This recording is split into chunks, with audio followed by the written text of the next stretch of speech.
The specific statement, quote and quote, "Yes, huwag kang mag-alala ma'am sa security ko kasi may kinausap na ako na tao. Sinabi ko sa kanya, kapag pinatay ako, patayin mo si BBM, si Lisa Araneta at si Martin Romualdez. No joke, no joke. Nagbilin na ako ma'am. Pag namatay ako, sabi ko, huwag kang tumigil hanggat di mo sila mapatay. Hanggat di mo sila mapatay sila." And then he said yes. Please proceed, Counsel.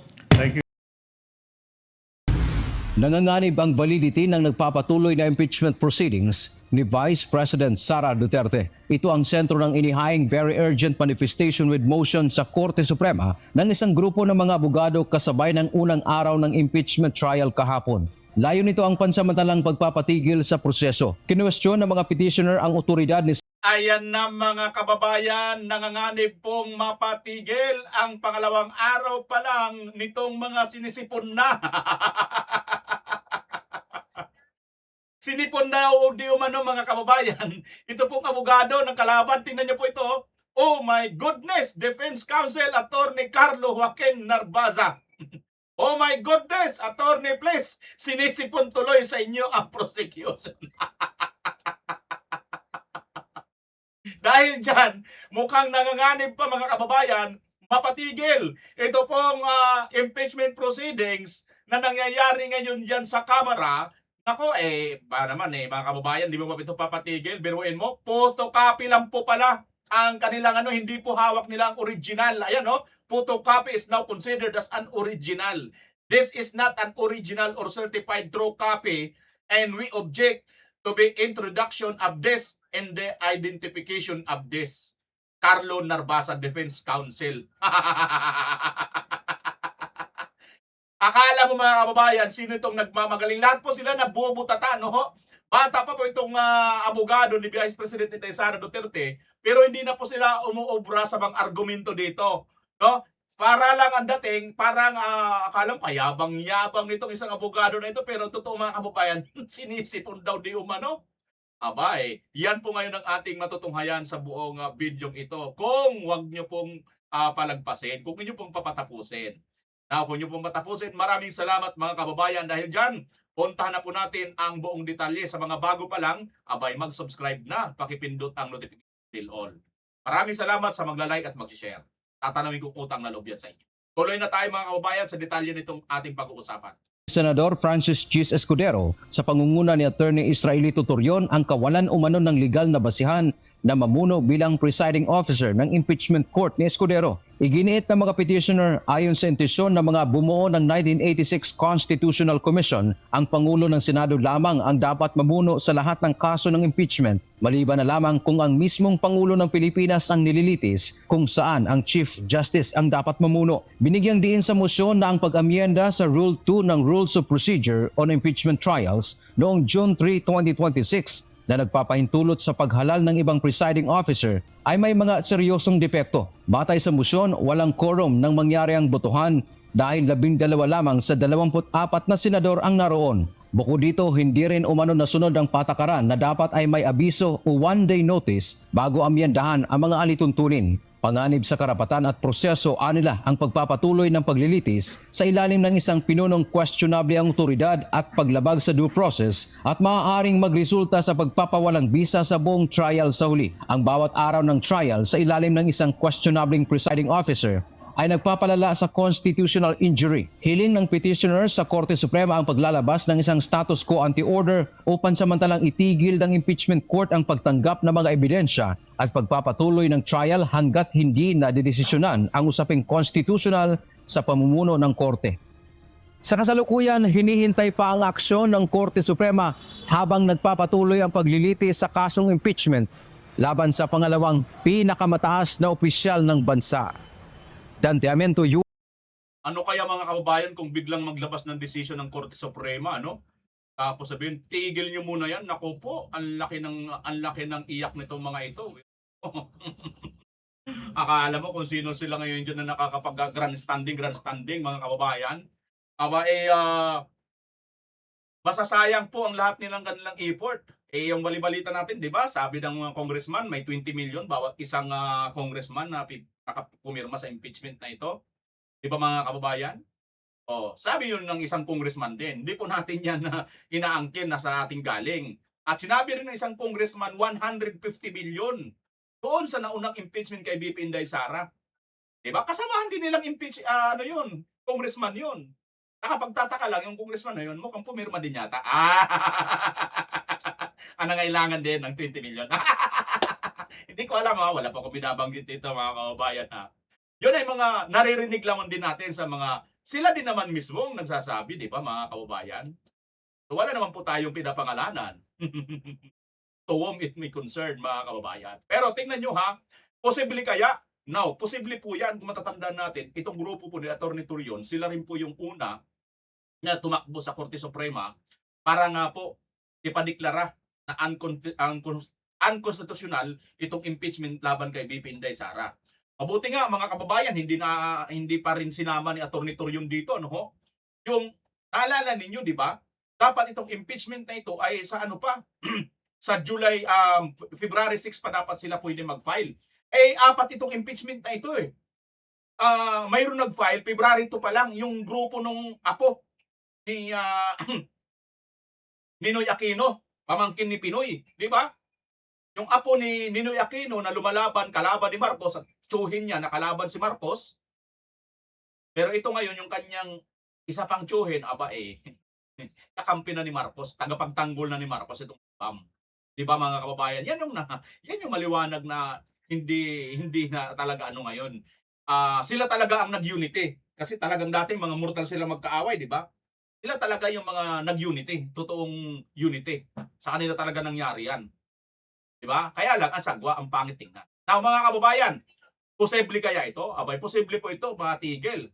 Kung hindi man, ma-wash out na naman tong impeachment na to. Hindi kasalanan ni BP Inday, kasalanan niyo ito kasi si BP Inday handa naman talaga Nagpunta pa nga kanina dyan no? Tapos sabi naman ng iba umiiyak, gusto talaga makarating si BP Inday. Mayroon pa nga panukala yung isang matandang na niregla ng unang araw pa lang. yung niregla yung senior citizen na abogado. Niregla bigla no? Makaharap yung abogado ni BP Inday. Gusto pa niya gawing hostile witness si BP Inday. Anak ng pating. Anong silbi pala ng self-incrimination? Di ba? Kung ako man si BP Inday, bakit ako magsasalita? Ay yung sasabihin ko, maaari akong mapahamak. Nasa batas naman yan na hindi mo na kailangan magsalita. Pero triktado ka ng batas against self-incrimination. Biruin mo, aamin ka para sa kasalanan mo, sarili mo, na ikaw din ang mapaparusahan.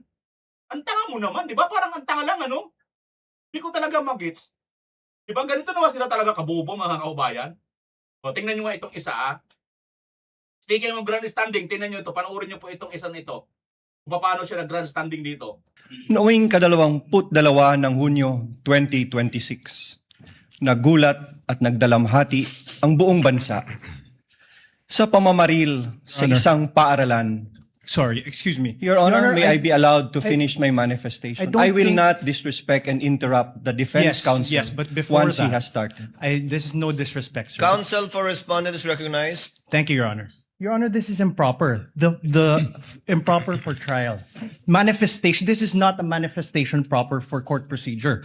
This is instead them telling a story. This is a narration by the prosecution, which is not allowed. This is not allowed by any rule in any court. So what, May I be allowed what is to reply? proper is that they present their first witness, and We are will be ready. presenting our witness, Your Honor. However, please Yan mga kaubayan. Alam nyo bang kinikwento niya? Yung nangyari sa Tacloban, ano bang kinalaman dito sa impeachment dito kay BP Inday Sara? Ano ibig sabihin? Ibibintang nyo naman sa mga Duterte? Ibibintang mo rin kay BP Sara yon? Anong point mo dito? Di ba? Gusto lang magpag-grandstanding nito. Nagmumukha tuloy kayong tanga no? Nagmumukha tuloy kayong ingot. Biruin mo, congressman. Sayang mga kababayan, biruin mo, defensor pa naman ito. Defensor pa naman ito mga kababayan. Sige nga, pakinggan nyo ng maigi Ano yung kanyang point dito? Sige nga, ituloy natin. Tuloy-tuloy natin. Anong point ka dito? noong 22 ng Hunyo 2026, nagulat at nagdalamhati ang buong bansa sa pamamaril sa Honor. isang paaralan. Sorry, excuse me. O, di ba? sa isang paaralan sa Tacloban. Hindi niya na ano yon. Yun eh, yung nangyari sa Tacloban, di ba? Sa Leyte, di ba? Isang paaralan. Oh, anong ibig sabihin nito? Bakit niya ito sinasama nito? Impeachment ni Bibi Inday.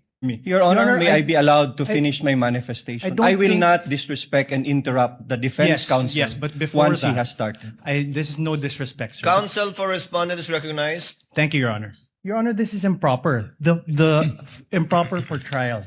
Manifestation. This is not a manifestation proper for court procedure. This is instead them telling a story. This is a narration by the prosecution, which is not allowed. This is not allowed by any rule in any court. So what, May I be allowed what is to proper reply? is that they present their first witness, and We we will are be ready. presenting our witness, Your Honor. However, please allow us to freely advocate our position. That's why, Your Honor, including we the are defense objecting. when it's their turn. We will not Counsel object to the respondent, same. kindly let him finish. Thank you, Your Honor. Thank you to so respond much, to you. Your Honor. To respond to you. Yes, you were saying. Thank you, Honorable Defensor. Senator Judges. Noong ikadalawampu-dalawa Honorable ng- Defensor, kindly finish your reply to the Thank you, Your Honor. objection of I will counsel proceed. for respondent. allow us to freely advocate our positions through the proper and respectful discourse. To be presented proving the fourth article of impeachment should be done through a witness under oath, duly subscribed, and subjected to direct and cross-examination. We Call your submit, first witness, Your sir. Honor, may I be allowed also to, Your Honor, we move to strike that opening statement. It's improper for trial. It is not evidentiary in nature. And it only provides conclusions of fact and law. Most of it is irrelevant. And fact of the matter is the prosecution should present evidence and not manifest in this improper manner. May I be recognized, Your Honor? No need. Motion is denied. Let it remain in the records and as instructed by the chair for the senator judges not to consider, deem whatever statements were given by the Honorable Defensor as evidentiary in any way, shape, size, or form. Noong kadalawamput-dalawa Ayan, na mga kababayan. Ano bang silbi nung kanyang ano na yan? Manifestation na yan. Tungkol sa ano to eh, sa pagpaaralan na mayroong ano. Wala ito mga kababayan, dito bere. Biring, di ba? Akala nila nandun pa rin sila sa Tuwadcom. Nak ng titing naman, wala na kayo sa Tuwadcom. Nandito na kayo ngayon sa impeachment court. Tinado na po ngayon ang may hawak. Hindi na kayo. O, tingnan nyo. oh. Your Honor, for the record, we have the copy of the document. How can he be identifying the document when he does not have that copy? Are you following his script? Is he following his script? Sabog, mga kababayan. Ang husay nitong abogado na ito, napakabata pa pero sabog sabog kagad sila dito. Oh. Are you following the script? Is he following his script? Script. Iyak. Oh my goodness, Your Honor, please. I move that the statement by the defense that the witness is following his script be stricken up of record. Kasi mga kababayan, kung ako po mag-ano rito, ako po rito yung magja-judge, pwede ko naman sabihin direkta eh. Alam mo, pinapatagal mo lang. Ito itong abogado ng prosecutors. Pinapatagal mo lang. Yung witness mo, ito mga kababayan, itong witness niya, itong nagsalita na ito, witness lang naman ito, to authenticate, di ba? Authenticate na tama yung video na lumabas. Pero wala po silang hawak na original niyan. Dahil photocopy lang yan. Dahil nakuha lang nila kung saan-saan. Ang original niyan, yung may-ari, si Atty. Roque, yung iba pang mga vlogger. Di ba? Yan yung may-ari niyan, yung totoo. Bakit kayo nagdudunong-dunungan? Di ba? Siya, bilang isang NBI experts or IT experts or tungkol sa cyber, silang sa mga technical, di ba? Pinapatunayan niya na totoo ito. Pero sino ba nagsabi sa inyo hindi yan totoo? Totoo yan eh. Di ba? So what's the point? Para makakuha kayo ng misleading mamaya, di ba? Imi-mislead ninyo yung taong bayan. Na para bagang sabihin ninyo, napatunayan ito ng NBI experts, di ba? Napatunay. Anong pinatunayan nyo na totoo? Di ba totoo naman talaga yun? Totoo naman talaga yun. Pero ang konteksto, yon ang dapat pinag-uusapan dito. Yung konteksto na yon, nasabi lang ni BP Inday yun by condition na pag siya ay tinigi na, ginurgor siya, saka pa lang siya magpapagurgor. Di ba? Oh, ang tanong ngayon, diretsahan natin. Nagurgur ba si BP Inday? Hindi, di ba? So hindi rin magugurgur yung manggugurgur sa kanya. Di ba ganun dapat mga kababayan, isang diretsahang analysis doon sa ano ni BP Inday? Di ba? Ganun lang kasimple yun, di ba? Oh. Tingnan nyo. Butata sila dito, di ba? Photocopy lang ang hawak nila, hindi po yan original. Kasi hawak po ang original nila Vice President Sara Duterte. Attorney Harry Roque. Tanan natin ito mga kababayan. Ito na yung tsura nyo, oh. Mayroong nagsabi, sinisipon daw eh. Now,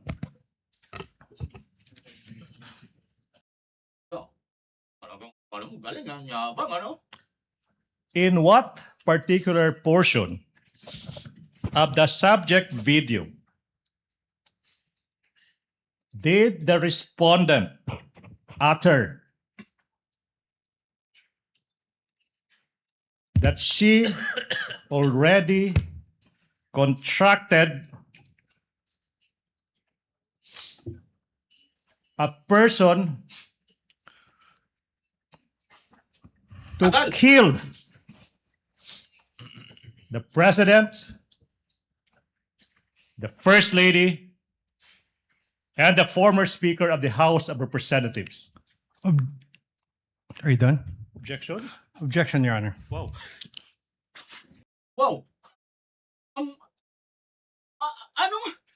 Kindly Tingnan nyo state- mga Are kababayan, you no? done? Objection? Objection, Your Honor. Wow. Ano ibig niya sabihin dito mga kababayan? Para bagang hindi siya po pwedeng objekan sa kanyang sinasabi? Anong punto niya rito? Ingot lang, ano? Parang hindi ito hapugado mga kababayan, no? Teka, screenshot ko muna. Itong gagawin natin thumbnails mamaya eh. Nagbukang ingot lang ito eh. Teka lang mga kababayan ha. Hanap buhay muna. Wait lang. Grabe kayo eh. Ayan no. Ayan no. Hindi naman po tayo may sabi niyan eh. Sila po may sabi na mukhang sinipon daw to eh. Oh. Sinisipon tuloy sa inyo ang prosecution. Oh. Magaling kasi masyado mga kababayan itong ano. Tinan nyo. Nang mag-object, biglang napahawak na naman sa ilong to eh.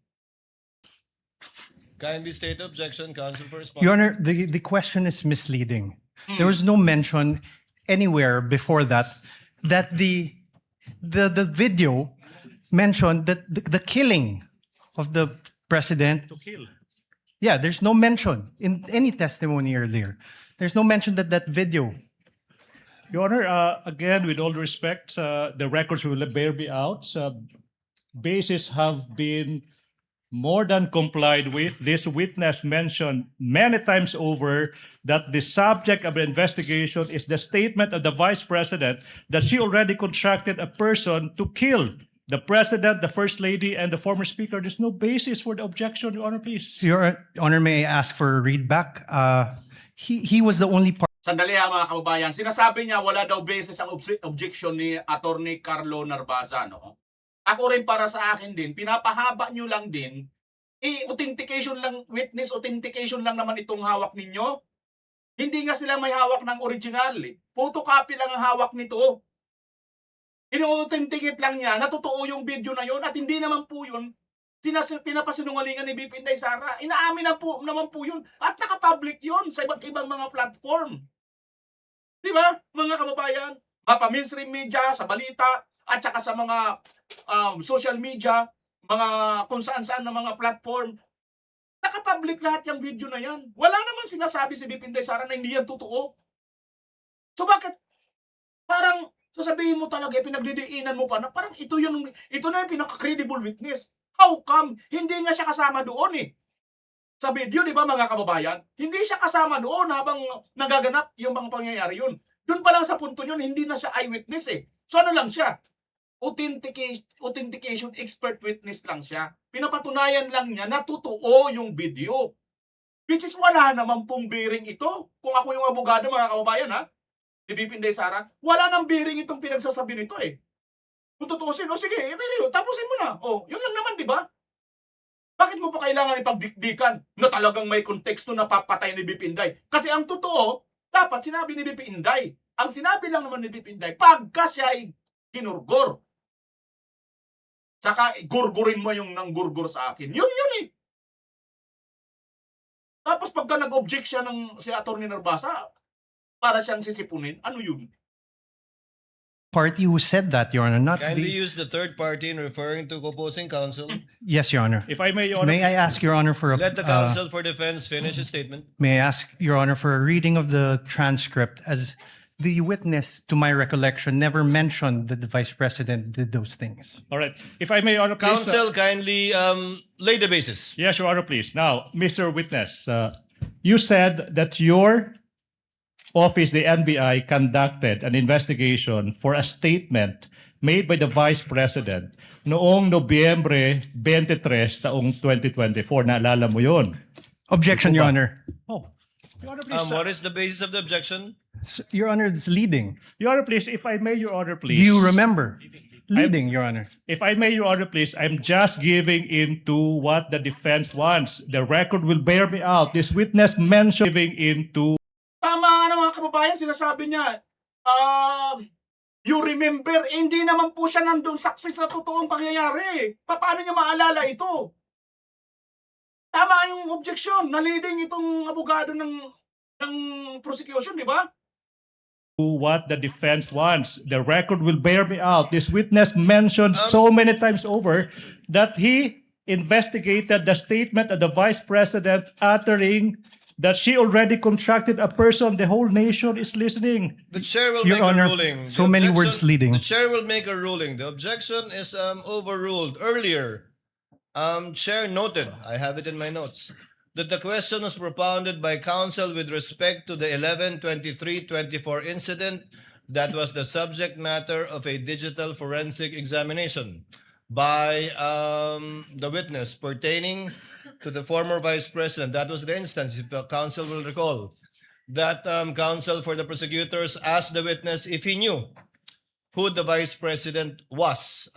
So the objection is overruled. Witness may answer. Your Honor, may I state for the record, my objection is on the part of the question where he said that the Vice President hired someone to kill the President, the First Lady, and the Speaker of the House, not on the identification of the Vice President. Noted. Court already made a ruling. Witness will answer. Mr. Witness, naalala mo ba yung tanong? Alam nyo, in-overruled, no? Yung objection, so ibig sabihin, hindi pinagbigyan. Overall. Mga kababayan, para sa akin, no? Ang pinupunto lang naman kasi dito, authentication lang naman eh. Hindi naman po itong witness na ito nandoon. So paano niya maalala? It's niyo mga kababayan? Wala siyang pwedeng maalala, kundi titingnan lang niya yung nangyari. Papanoorin lang niya yun, tapos ibabalidate, i-authenticate lang yun kung tama yun. Hindi po pwedeng sabihin niyang remember, naalala, kasi kapag na-remember, ibig sabihin, andoon ka, actual ka. Tama hindi? Ako. Can you repeat the question, Okay, sir? now. Kindly repeat the question, counsel. In what particular portion of the subject video in that online media conference of the Vice President did she utter that she already contracted a person to kill the President, the First Lady, the former Speaker? In what portion? Objection, Your Honor. What Sir, is the objection? Your Honor, this honorable court already ruled on this question. The discussion later on was on the leading question made by the prosecutor. If you recall, Your Honor, this honorable court said, prosecutor, please lay the foundation, the basis for your question. Your Honor, please, if I make a response. The presiding officer will ask the witness. Mr. Witness, out of the 2 or more so hours of video that you downloaded, do you know if at all the timestamp that pertains to any statements made by the Vice President pertaining to any of the allegations in the articles of impeachment, particularly Article 4, the subject matter of this case, in relation to alleged threats made by her in that video? Yes, Your Honor, but may I refer to my investigator's note, Your Honor? You may do so. Senator Cayetano is recognized. Mr. Presiding Officer, Alan Cayetano. Sorry, may I know from the records, is this the first time that the witness mentioned that the Vice President uttered threats against the President, the former Speaker, and the First Lady? Your Honor, if I may, there was because if no it's the- mention at all. No, yes. Sorry, apologies. No, because if it's the first time, precisely the rule says that you cannot allow leading questions. Whether it's from the judges, whether it's from the presiding officer, or from the defense, or the... So meaning, you lay the basis. Simply, you ask him, ano yung laman ng video? Pag binanggit na niya, na may ganito sa laman ng video, then you can ask him na directly what part.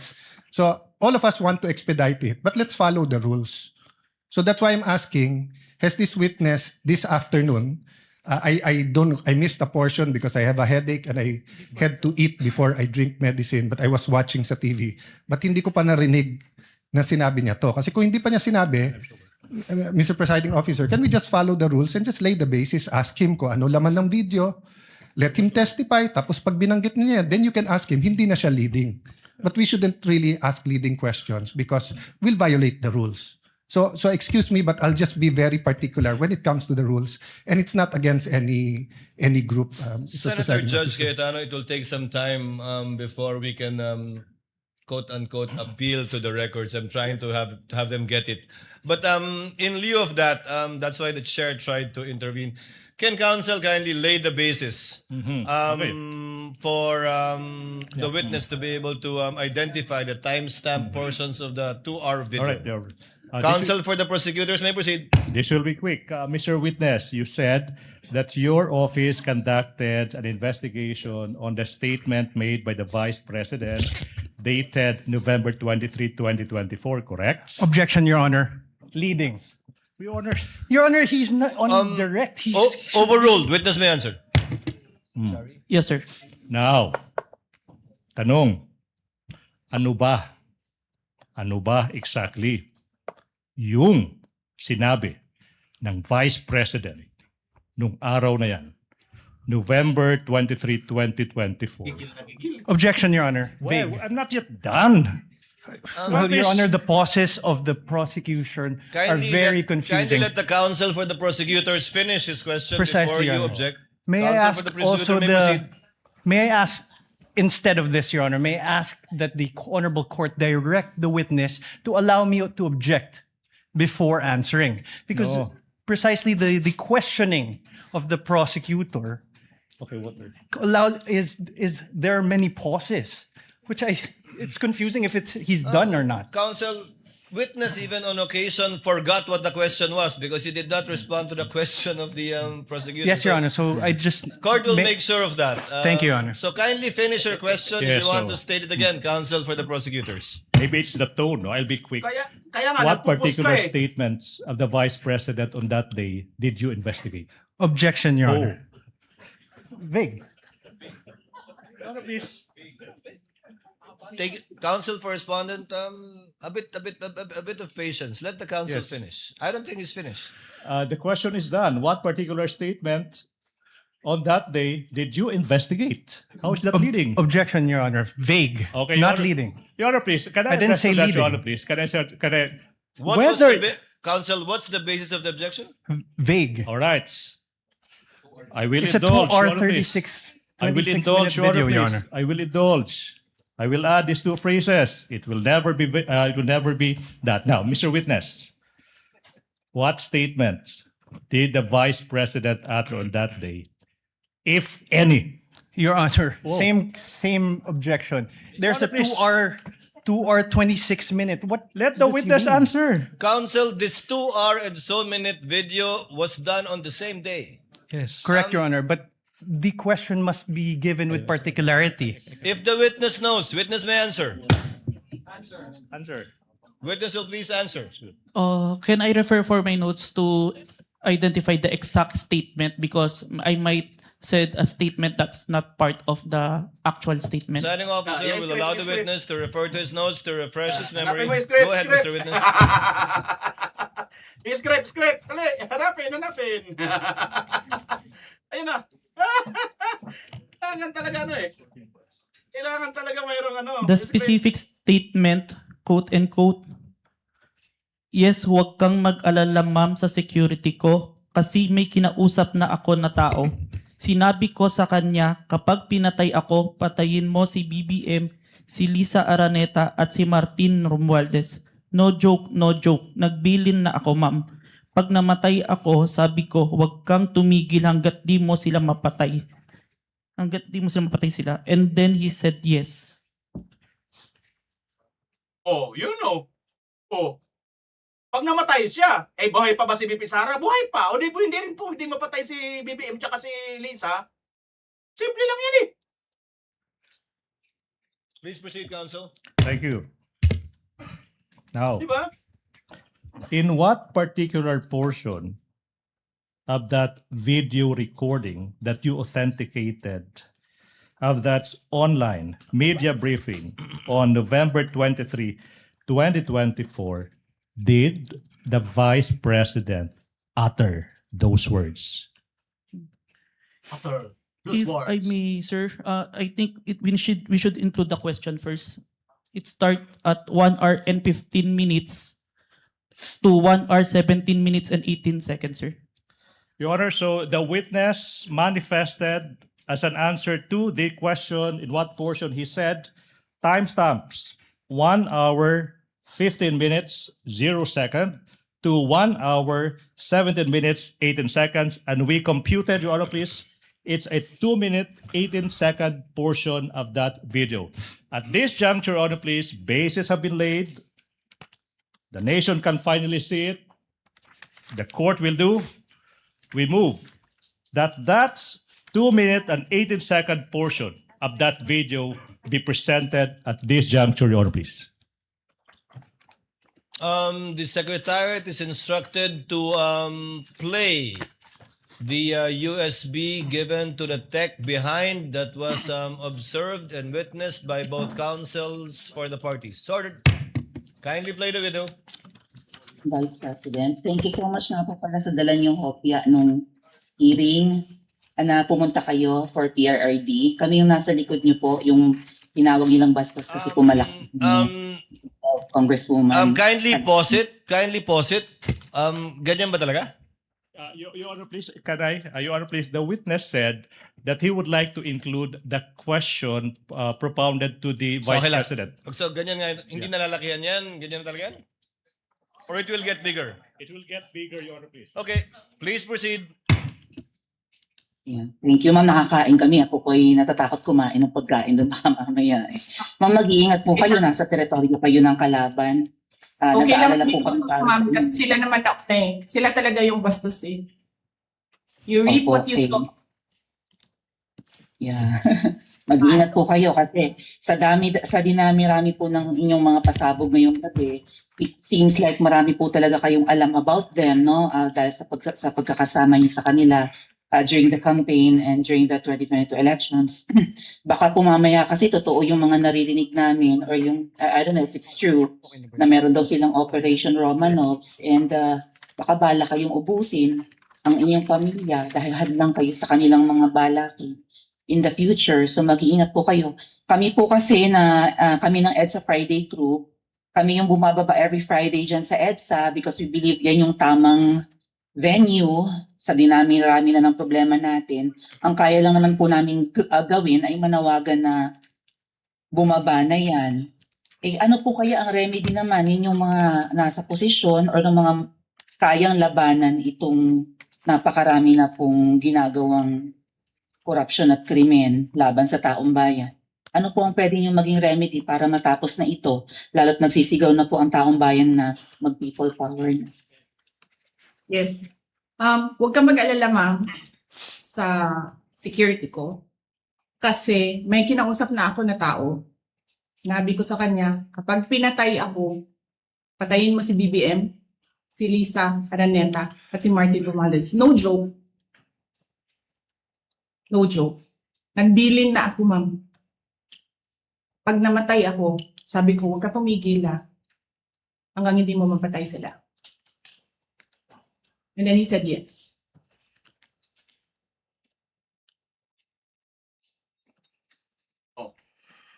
Oh.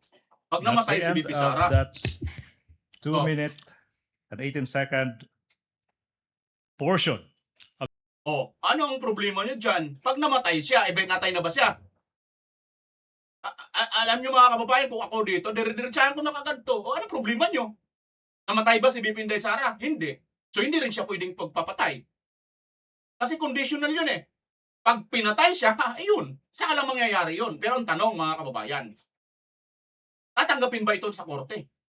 Kasi wala na po akong alam na isang taong patay na kaya pang mag-utos. At wala pa po tayong nakita sa history, no, recorded na may ganito, na may sumunod pa doon sa patay na. Gets nyo mga kababayan? Diba? O ngayon ang tanong, si BP Inday Sara ba? Patay na? Pinatay na? Buhay. O, si BBM ba tsaka si Lisa Marcos? Buhay ba? Buhay. O anong problema? Ano ang kaso ni BP Sara? Wala. Kasi, kaya lang naman siya nagbilin pagka ginurguro siya. Condition yan eh. Ha? Dahil yung panahon na yan mga kababayan, ito yung dagdag na konteksto dyan. Yan, nakikita nyo kaya nga madilim, di ba? Ayan o, kaya nga madilim o. O, saan na yun? Tingnan natin. Kaya nga Or it will madilim get- ito eh. Ayan. Thank you, ma'am. Nakakain kami. Ako po'y natatakot kumain. You reap Opo. Ayan o, kaya nga madilim itong kinalalagyan ni BP Inday Sara kasi yung time na yan, sinamahan niya itong si Atty. Zuleika Lopez na pinakontempt nitong si convicted criminal na si Franz Castro.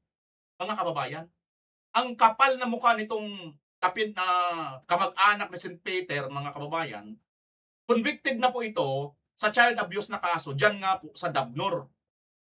Pagkatapos, na-affirm po ito ng Court of Appeals. Isa na lang ang pipirma niyan, Supreme Court. Panalo na ng dalawang.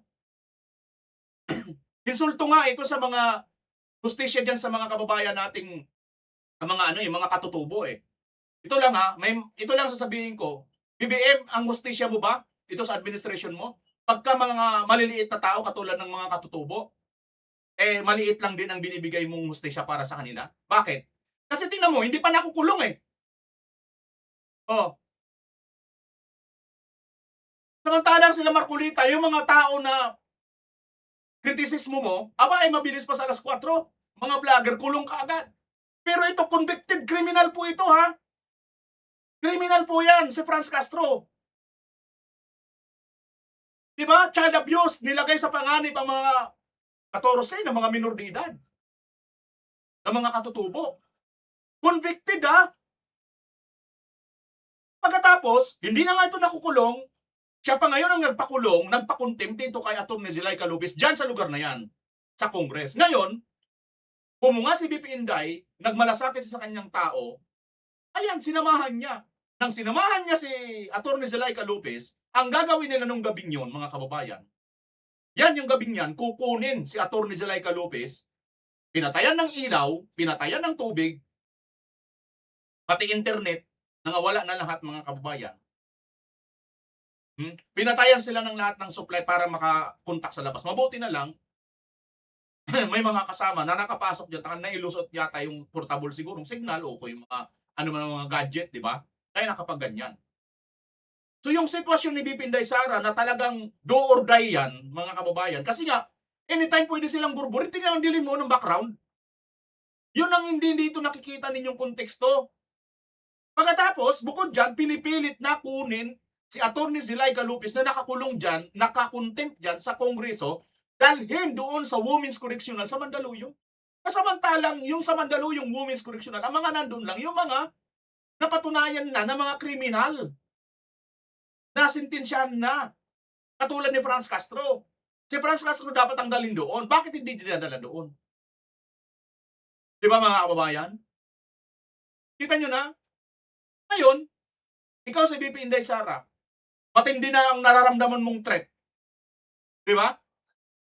Ito na yung parang defense mechanism ng ating katawan, ng ating pakiramdam. Kaya siyan malamang nasabi ni VP Inday Sara, kahit man lang mamatay ako, ang namatay ako dito, mayroon na akong binilin para gurgurin din yung nagpagurgur sa akin. O ngayon, nangyari ba yung mga yon? O, di ba hindi siya nagurgur?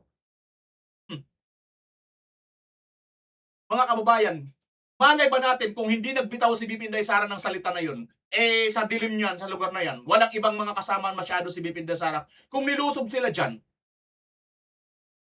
that time si Martin Romualdez pa yung hari diyan sa ano na yan, sa hur na yan. At mas matindi pa sila diyan noon, hindi pa sila nagkakabitak-bitak, wala pa si Saldico. Magkakasama pa sila diyan. What if mga kababayan kung nilusob na lang sila diyan ng kung sino-sino lang, di ba? Magpakawala ng mga bilanggo, kung sino man diyan ang mga bilanggo, diyan ng mga adik, kung ano man diyan, di ba? O di anong nangyari sa ating Vice President? Kaya malamang